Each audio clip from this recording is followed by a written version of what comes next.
and I want to kind of talk through what my thoughts on the changes to the units.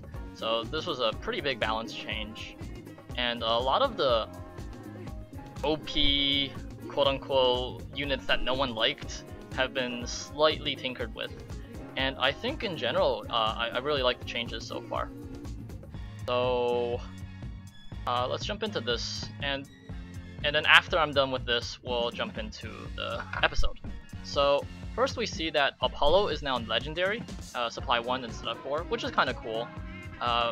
My whole argument for Apollo was that I felt like even 1 applied a ton of pressure because it forced the opponent to like not buy walls, or at least they would have to buy like 2 walls in a turn just to be able to block with a single wall.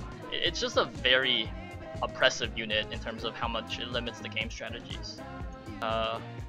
So I mean, that change it's good, but I think it's only going to affect certain games. In most games you only want 1 Apollo.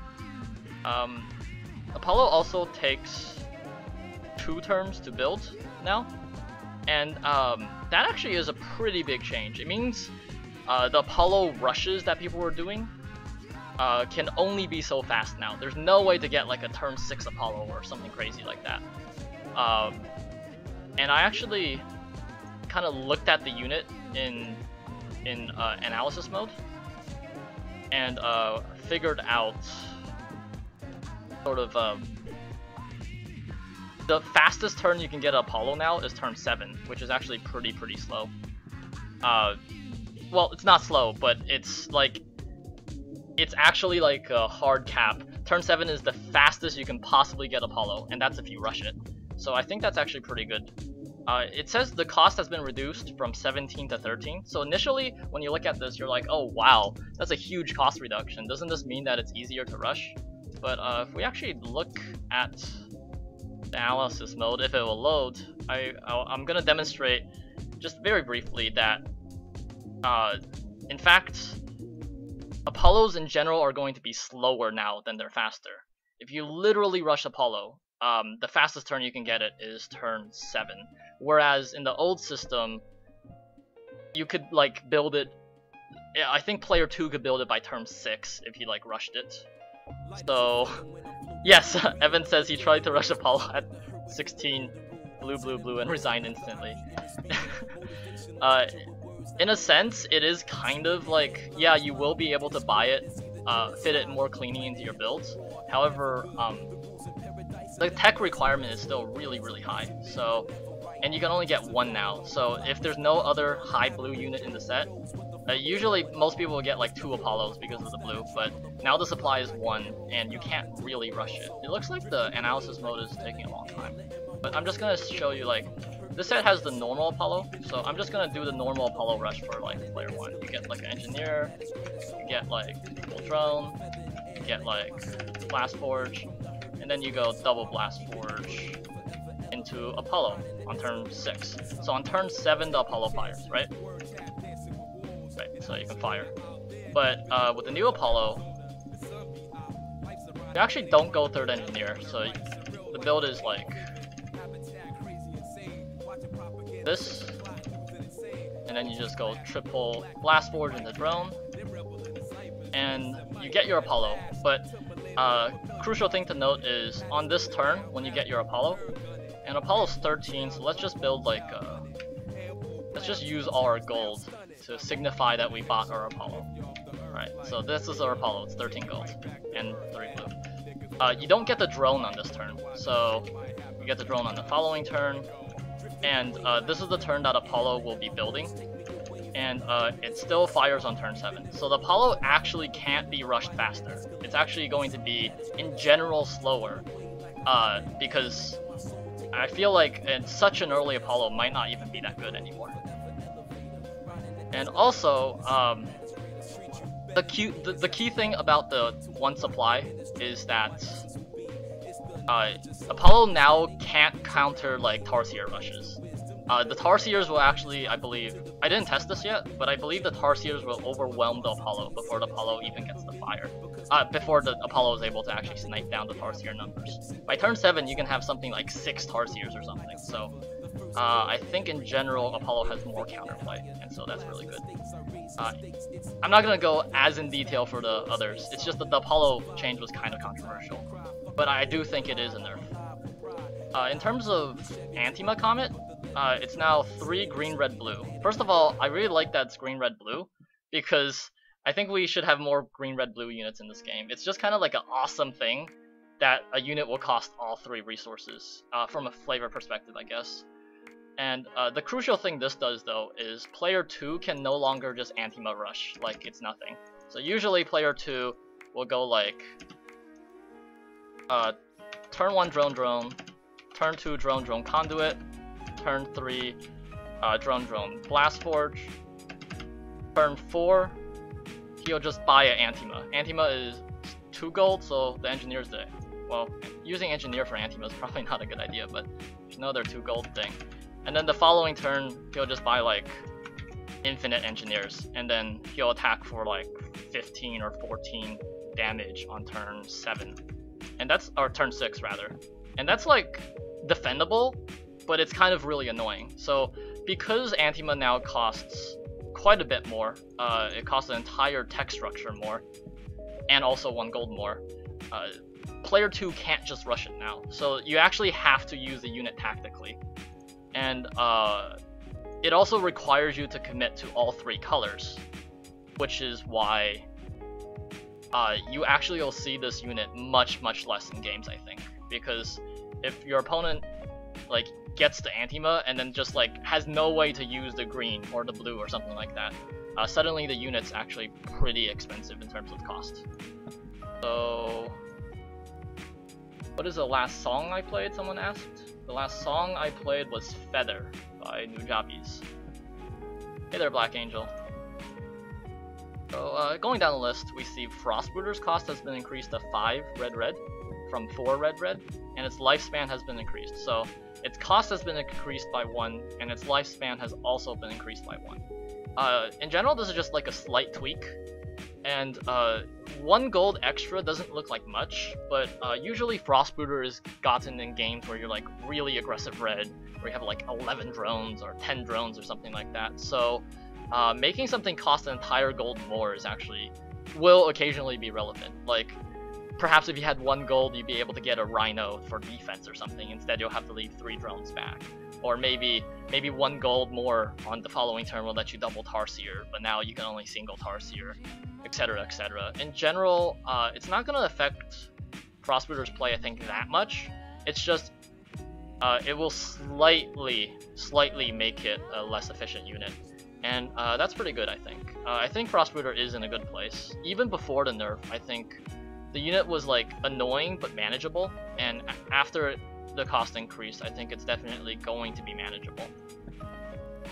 Drake's cost has been slightly tweaked from 15 to 16, so this doesn't actually change too much for Drake, but I'm just going to show you the reason why they did this. Is again this crazy player 2 build. You can go drone on turn 1, turn 2 drone engineer, turn 3 you go triple drone, and then on turn 4 what you can do is you can go triple blast forge and get a drone. So you'll have exactly 15 drones.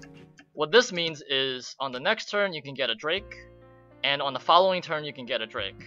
And if your opponent is not assembling any attack, you can get your 3rd Drake and even your 4th Drake. And it's just, it is defensible by player 1, but it's just kind of annoying. So this nerf does make it so that player 2 can't get a turn 5 Drake. The fastest player 2 can get the Drake is turn 6. Other than that, I do think the unit is still pretty dominating. I think in most sets, not in most sets, but in a lot of sets without other strong units, Drake will just still be kind of the unit you rush for, and we'll still see a lot of Drake mirrors. So I don't think this nerf is quite enough to stop all the crazy Drake mirrors, but it's kind of a start. And I believe Will also says that they're considering maybe some elaborate changes with future game mechanics, so I eagerly await the future Drake changes. It is a start though. And this one's pretty cool. Ossified drones cost has been reduced to 5 from 6 gold. And essentially, they just want this unit to see more play. Right now it's kind of unpopular, people don't really know how to use it. In my opinion, and I'm not like amazing at using this unit, but ossifieds should be used in sort of medium to long games where you also have access to like blue or green or something. Ossified's not great in mono red because when you're just in a red mirror, what you want to do is just spam attackers, spam attackers. Ossified's a bit slow, right? It takes like 2 or maybe 3 turns to get going, but what it really excels at is you kind of don't need force fields if you have ossifieds. Ossifieds sort of like preemptively turn your drones into force fields, and that's really, really cool. It means you can still harvest them when you need them, and you can really just, you have so much flexibility in terms of defense. You can always just sack an ossified if you don't want to lose a rhino, etc, etc. And another part where ossified's really good is against frostbites, actually, because frostbites freeze for 3 and ossifieds have 2 health, so frostbites don't get full efficiency, and it just makes the frostbite player have a nightmare, really. If you just like spam ossifieds, then the frostbite player is just gonna have to build so many frostbites in order to breach and stuff. So in general, I think it's a very sweet unit, and hopefully we'll see more of it. Making it 5 will let it fit into builds a little better. Sometimes you can sneak it in if you have like 5 gold lying around or something. So on to the last change. This is actually not really a nerf. It's like a side nerf. What I mean is, they nerfed certain parts of the unit and buffed other parts of the unit. And I actually really like this change. This is the ones I was like, huh, I think that can work. So first of all, it no longer blocks. And that's pretty key. Deadeye's issue was that it would always end up in these like weird Deadeye mirror matches where both players are getting Deadeyes, and like they'll be like sniping each other's Deadeyes, and then finally you just have a wall of Deadeyes, and then no attacking units and no way to break through. By making it no longer block, it actually opens up some rush potential. So if one unit goes for Deadeyes, which are slightly more expensive, that's relevant too. If one player goes for Deadeyes, the other player might be able to buy some rush units, like Tarsiers or Grimbotches or something, and potentially overcome the Deadeye player. Usually, if there's some good defense in this set, the Deadeye player could kind of just sit behind a wall for a little bit, and then kill all your drones, and then when you finally have enough attack to even start threatening the Deadeyes, suddenly the Deadeye player just has like 2 or 3 more walls in the Deadeyes after they finish their job of killing all your drones. And that's just really, really hard to deal with. The Deadeye player has like 2 or 3 free turns where they can kind of build up attack and eventually overwhelm your remaining resources. So it no longer blocks, which opens up some rushes. And this is the buff part. I'm gonna get to it really shortly, but I want to also say its health has been reduced from 3 to 2. So combined with the fact that it can't block, this does open up quite a bit of rush potential. You can really punish someone who's going Deadeyes if there's enough efficient attackers in the set. Or just burst attackers, stuff like Scorchilla, for example. Or even like Isocronus. So now we go on to the interesting part. This is the buff. It now can attack for 1 if you don't use its sniping ability. So first I want to say, this is actually a pretty strong buff. Deadeye's issue is it's kind of really one-dimensional. You're either sniping drones or you're not sniping drones. And if you're not sniping drones, it's just like a really, really expensive wall, which isn't good at all. But now, attacking for 1 means that sometimes you might not even want to snipe drones. Maybe if your attack for 1 can pick off something important, like a Tarsier or something, you actually want to just attack for 1. So this buff gives it a lot of flexibility, but also does one more important thing, and that's that usually in usually in Deadeye mirrors, like I was saying earlier, it ends up with both players with like 2 or 3 Deadeye sniping each other, and then like one player will scramble together 2 Steel Splitters, and then just not be able to break through because the Deadeyes are just walls with 3 health, and you just don't have enough damage. Now that the Deadeyes actually do damage, the Deadeye mirrors won't be ending in draws anymore, for the most part, I think. Because the Deadeyes will become attackers after all the drones are dead. So if you have like just 3 Deadeyes, you can break through a wall. If you have like 3 Deadeyes and 2 Steel Splitters, that's 5 damage. It'll just make the Deadeye mirrors a little more interesting, I think, and that's good. We'll have to see if the buff is a little too strong though, right? There is a little consideration there. Maybe the buff actually makes the unit even stronger, but in general, I think it makes the unit more dynamic. And as Will says in the description, or I think Elliot or someone was saying, Deadeye was never an OP unit. It was never like a unit that was just broken or anything. The reason Deadeye was an issue was because it led to unfun game states. It led to boring game states. This little buff and nerf makes Deadeye just a more dynamic unit, and I think even if it makes it a little stronger, it's okay, because suddenly there's actually decisions you can make with the Deadeye. So we'll just have to see what happens, I guess. Maybe it's a little too strong. They'll just tweak it if it is. And the last thing, I guess, is Cryo Ray. They didn't do anything to Cryo Ray, but it's on their watch list, so that's good. Honestly, I think Cryo Ray is just a little too cheap. It's just kind of ridiculous that you can like store up green for 4 or 5 turns and then suddenly have 5 Cryo Rays. That's 5 additional points of freeze your opponent has to deal with. And also just freezing for 1 is so damn efficient. Most freeze runs the issue of sometimes you have to over freeze to actually freeze something, but when you're freezing for 1, you can like surgically freeze walls, you can surgically freeze engineers, etc, etc. You can just make defending for your opponent a nightmare. Maybe if they like increase Cryo Ray's gold cost by 1, so it's like 2 and a green, or maybe they can make it 1 gold and 2 green or something. Some way to stop it from being spammed.